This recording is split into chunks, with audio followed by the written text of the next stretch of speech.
Watukufu timwezini Yusra Tsuhezi wajau. Marhaba de vous murdungo harna journalianyu Kwezi TV. Bonsoir à tous, bonsoir Jaidi. Nous sommes très heureux de vous retrouver pour une nouvelle édition de votre journal. Askizambeli herma ya mahabari hazi za ukumwa zibanga kumbani na mirireni zijohandisa. Senar parar hadisi na François Hollande aka rais wa daula. Haumaliza wanata wangali wao na PJJ wasiheleza maisha yao muna shiola tuktoku mtupara mahelizo pia muna gazette lani. Nous sommes le mercredi 17 novembre et voici les titres de votre 19h.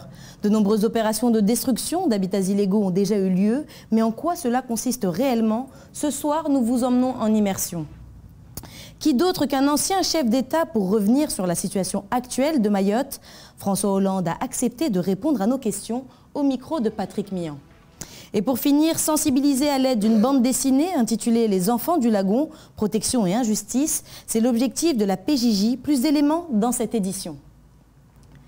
C'est un dossier exceptionnel que nous vous proposons sur KTV ce soir.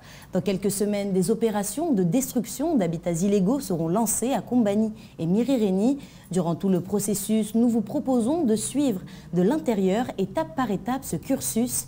Nous débutons ce soir avec la phase de marquage des habitats illégaux. Jaidi Maolida, vous étiez sur place ce matin en compagnie de notre confrère Mathieu Janvier pour suivre ces opérations. Ewa Yusra, tihale bangaza fanyilwa harmwa zamba za watu zito kumula da gon kompani na Mirireni.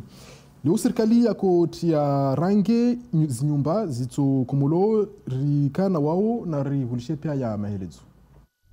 D'ici quelques semaines, des opérations de décasage vont se poursuivre à Kombani et Mirireni. Une décision qui fait suite aux affrontements à répétition entre les deux villages. Le processus de démolition d'habitats insalubres se fait en plusieurs étapes et aujourd'hui, le gouvernement procède au marquage des cases. Jérôme Millet, le sous-préfet de Mayotte, nous en explique les enjeux. Il est de permettre le jour de l'opération de ne pas se tromper de périmètre et de démolir en effet les cases qui ont fait l'objet de l'arrêté préfectoral parce qu'elles sont situées sur un terrain de manière illégale. Et il y a un autre intérêt à procéder à ce marquage, c'est de permettre aux habitants de franchir un cap psychologique en prenant conscience que l'État procédera bien à la démolition des cases. Ces opérations se feront en simultané entre les deux villages et dans les mêmes proportions de périmètre dans le but de ne pas accuser le gouvernement de favoritisme. Des solutions d'hébergement temporaire ont été proposées aux familles ayant droit, des propositions loin d'être convaincantes pour ces derniers.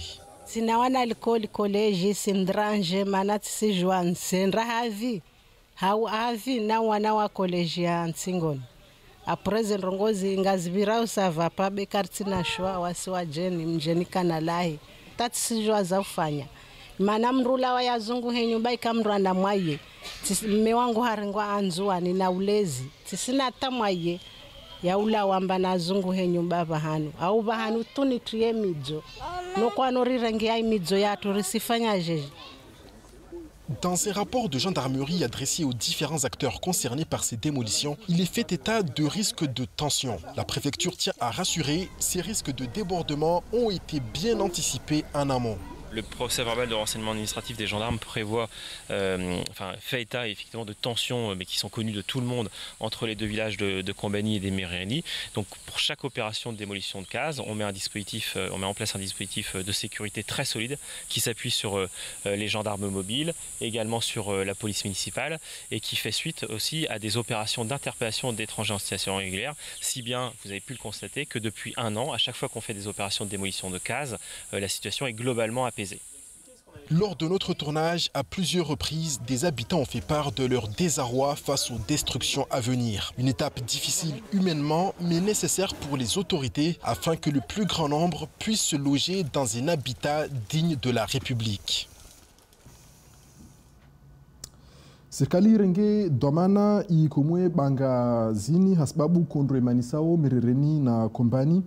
Leo range la kutilo harmwazi nyumba zito kumolo ile pare wantu watufanyo hazini kawasi latishihe wajuamba nyumba ipi de lazimu ikomole.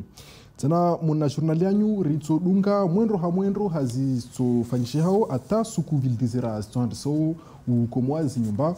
Awo na mkena wasi suku stodungao pare muzione.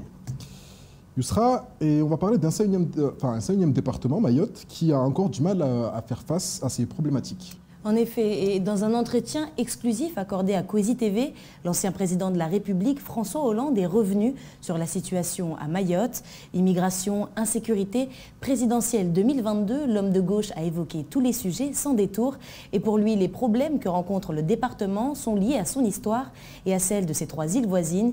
Il considère qu'en une seule mobilisation collective pourra permettre d'améliorer la situation.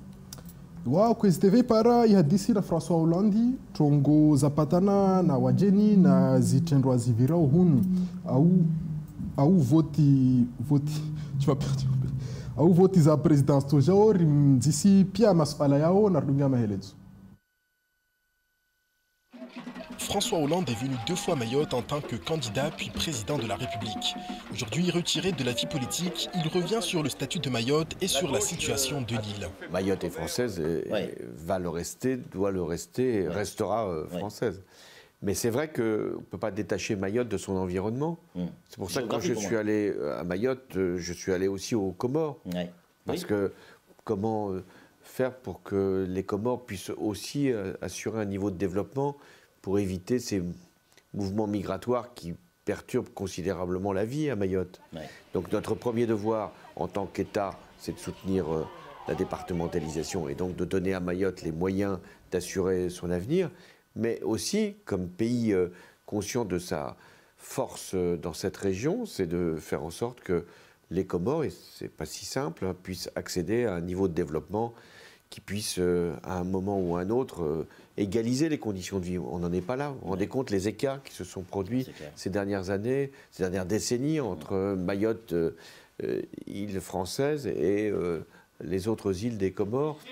Au pouvoir durant 5 ans, François Hollande n'a pas réussi à stopper le flux migratoire, même si, selon lui, l'État ne peut pas tout faire seul. C'est pas si simple, il faut mettre des gardes-frontières, il faut assurer par nos navires que d'autres petites esquisses ne viennent pas jusque-là. Il faut faire attention à ce qu'on ne soit pas responsable de la mort de population sur des embarquements de fortune. Les fameux quoi ça. Bah oui. Donc on est obligé aussi de tenir compte de cette dimension humanitaire. Puis par ailleurs, il y a des liens familiaux, quelquefois, qui existent entre Mayotte et les autres îles des Comores. Donc si c'était si simple, tous les gouvernements y seraient parvenus. Mais il y a aussi une responsabilité collective. Il faut que la collectivité locale, il faut que la population puisse fixer les limites. Et donc de ne pas faire venir ou de ne pas accepter qu'une population venant de l'extérieur s'agrippe à Mayotte comme si c'était le dernier endroit où on pouvait vivre correctement. S'il ne brigue plus aucun mandat, François Hollande reste très attentif à la politique en France. À l'aube des élections présidentielles, il conseille à la candidate socialiste de rendre visite aux Maoris. Je la soutiens, bien sûr. Moi, je suis socialiste, je soutiens la candidature socialiste. C'est à elle de donner de cette énergie qui fait de la lumière. Et donc, à elle de faire campagne. Et j'espère qu'elle viendra. Vous allez lui dire de venir à Mayotte ? Ah bah, ne pas venir à Mayotte serait sans doute, selon son emploi du temps, mais ce serait sans doute une privation de ce qui est une expérience quand même difficile de la vie en commun. C'est clair. Donc, elle apprendra beaucoup. Elle peut même trouver des idées. Tout à l'heure, vous me disiez, qu'est-ce que moi j'ai découvert à Mayotte ? Le service militaire adapté. Ah, le RSMA. Eh oui. Et bien ça, c'est une très belle réalisation qui, à Mayotte, a connu un développement qu'il faut absolument... ça, tous les gouvernements l'ont suivi et amplifié. Donner plus de moyens pour que des jeunes qui sont en perdition, le plus souvent, puissent se retrouver dans des cadres, avec une discipline, avec des projets professionnels. Finalement, ça coûte, oui, ça coûte. J'avais augmenté les moyens qui étaient affectés au service militaire adapté. J'ai même fait en sorte que ce qui était à Mayotte, service militaire adapté, et d'ailleurs en Outre-mer en général, puisse être implanté sur le territoire métropolitain. Anne Hidalgo et de nombreux autres candidats devraient venir à Mayotte dans les prochaines semaines. Une habitude alors que pendant les 5 années de mandat, peu de responsables politiques ont été aperçus sur le territoire. François Hollande aeleza mba nikartsaha rizi wajeni kasuje hatu ilazimu pia wa Maori wahime rangu isirikali madomana yatu ata wakazi arungwa tena mba ilazimu serikali ya Faransa isaidie zisiwa za Komoru ile pare watu ho waeshifete ne kawasuje hunu hawengi tena wae harumwa voti za presidency tojo babo wae asutahade mira wa dagula pari Anne Hidalgo da pare shirila rais wa daula arongwamba yatostawi neka ajamaore aonu wajao hunu heli renshio. Il sera tout autre sujet maintenant, nous allons parler de santé. Exactement, j'ai dit. En Guadeloupe, plusieurs syndicats ont déclenché une grève générale illimitée pour protester contre l'obligation vaccinale et contre le pass sanitaire. Cette fronde anti-vaccin se traduit en un chiffre. Dans l'île, seulement 33% de la population sont vaccinés face à 66,4% à Mayotte. La 4e vague de l'épidémie a fait des ravages en Guadeloupe. Retrouvons nos confrères de TF1 à Pointe-à-Pitre. Riono bani Guadeloupe wajau ne wanadamu wangavu wanaofanya baraji rizono la rusu afdeshtilo mabareni wanadamu wasifanya grevu maana ukawastaha watu waforsewa urema sinzano la bibi la covid madoktera oho na mafundil koli ni kaka warema sinzano ini wotola hazini iyo de ya watia hasirazini tena oho wakazi wa suria amba grevu itondata itugahabole ta hamfano station za essensi zibalwe. Et place maintenant à l'actualité en bref de ce mercredi 17 novembre, Jaïdi. Oui, Yusra, haukuti komite ya mumuju ito gauha ambelo vuto fanyilo hazi ata busi zito tilonziani zipare zizie pande za la barge. Tena to lagwa dangazo ya jeu des îles kweli département ya Hashiri ufanya dangazo zini watu va msada wa maore watu fanya dangazo lini na rugama helizo pia na Leslie Vimene. Dans un communiqué, le préfet rappelle que le nombre de nouveaux cas Covid-19 en France est repassé au-dessus des 10 000. De nombreux départements ont repassé la barre de 50 cas pour 100 000 habitants. À Mayotte, le taux d'incidence est de 32,4 cas pour 100 000 habitants. Néanmoins, selon le préfet, cette situation ne doit pas nous inciter à relâcher notre vigilance. La reprise du trafic aérien et des déplacements régionaux, nationaux et internationaux peuvent provoquer la reprise de l'épidémie. Pour éviter un retour des mesures de restriction, les gestes barrières et les protocoles sanitaires doivent absolument être respectés. Les commerces, lieux de culte et autres établissements sportifs restent soumis à une jauge de 75% de la capacité d'accueil. Seuls les hôtels, restaurants et bars ne sont pas soumis à une jauge. L'accès à tous les établissements recevant du public doit donner lieu à présentation et contrôle du pass sanitaire. Le port du masque est obligatoire dans tous les lieux générant des afflux de personnes, qu'il s'agisse des établissements scolaires, des bureaux de poste, des gares maritimes ou des marchés couverts. Lundi, le recueil des actes administratifs faisait écho de l'autorisation de la création du prochain pôle multimodal de Mamoudzou. Le front de mer du chef-lieu connaîtra d'ici quelques années de considérables changements. Le projet consiste à étendre sur la mer la plateforme située autour du marché couvert de Mamoudzou, une structure servant à la fois de gare routière et maritime, située à l'emplacement des actuels brochettis, derrière l'office de tourisme du chef-lieu. Les trottoirs et chaussées, les brochettis, la billetterie de la gare maritime actuelle, les abris et édicules associés à la gare maritime, la rampe nord de mise à l'eau, le pont croisiériste et le quai des pêcheurs seront détruits. Les travaux devraient permettre d'avoir à quai l'équivalent de 3 amphidromes en simultané, tout en prenant en compte les transports interurbains et urbains. Le projet va coûter 20 millions d'euros. Il comprend également la création d'une zone de dépose minute pour les taxis, d'une voie dédiée au transport des matières dangereuses ou encore de 80 places de stationnement pour les vélos. Le 10 novembre dernier, le conseil départemental tenait une commission permanente au sein de laquelle un dispositif permettant aux sportifs hors territoire de représenter Mayotte a été adopté. Objectif, permettre la prise en charge des sportifs de haut niveau qui résident hors de l'île et qui souhaitent remplir les conditions d'admission aux Jeux des îles. Selon le conseil départemental, il s'agit d'un dispositif spécial qui permet d'accompagner la démarche volontaire de certains sportifs fiers de représenter Mayotte et qui décident d'y prendre leur licence sportive. En parallèle, le département continue à investir dans des équipements pour préparer au mieux les Jeux, à l'instar de la piscine olympique de Kaweni ou du centre de formation de sport de haut niveau de Mirereni. En tout, le financement des équipements programmés est estimé à 148 millions d'euros. D'autres financements sont actuellement recherchés pour que la candidature de Mayotte aux Jeux des îles 2027 passe du rêve à la réalité. On va parler maintenant de la sortie d'une nouvelle bande dessinée réalisée par des jeunes placés sous la main de la justice, intitulée Les Enfants du Lagon. Cette BD est une initiative de la protection judiciaire de la jeunesse. Elle entend ainsi sensibiliser le public sur le sort des jeunes qui sombrent dans la délinquance à Mayotte et sur le travail difficile de la PJJ.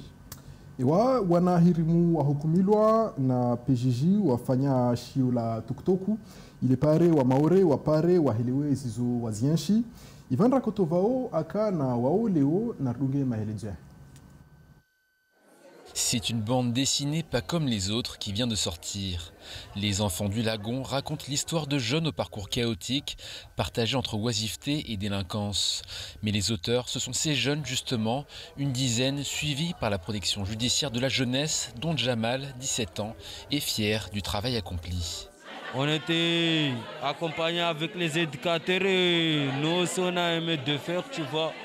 Après on a dit qu'on va faire pour raconter l'histoire à Mayotte, quoi. Je suis fier pour que je montre à mes enfants aussi. Lancé il y a un an, ce projet de bande dessinée a été initié par la protection judiciaire de la jeunesse avec un objectif, faire connaître son travail à Mayotte. Elle montre le métier, elle montre surtout le principe d'éducabilité, elle explique ce qu'est ce principe et la protection des mineurs. De manière générale, même en France métropolitaine, il y a une méconnaissance de nos missions et de nos travail. Il est important, au moment même où il y a les états généraux de la justice, tout justement, de profiter et de mettre en lumière le travail qui est fait.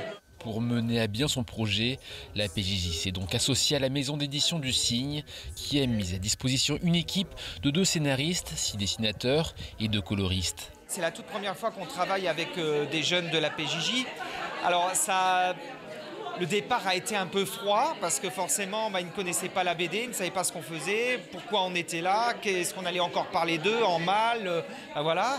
Et au fur et à mesure, l'atmosphère s'est détendue. On a travaillé tous ensemble, on a eu des ateliers, on leur a fait faire des scénettes, on les a fait dessiner, on les a appris à dessiner.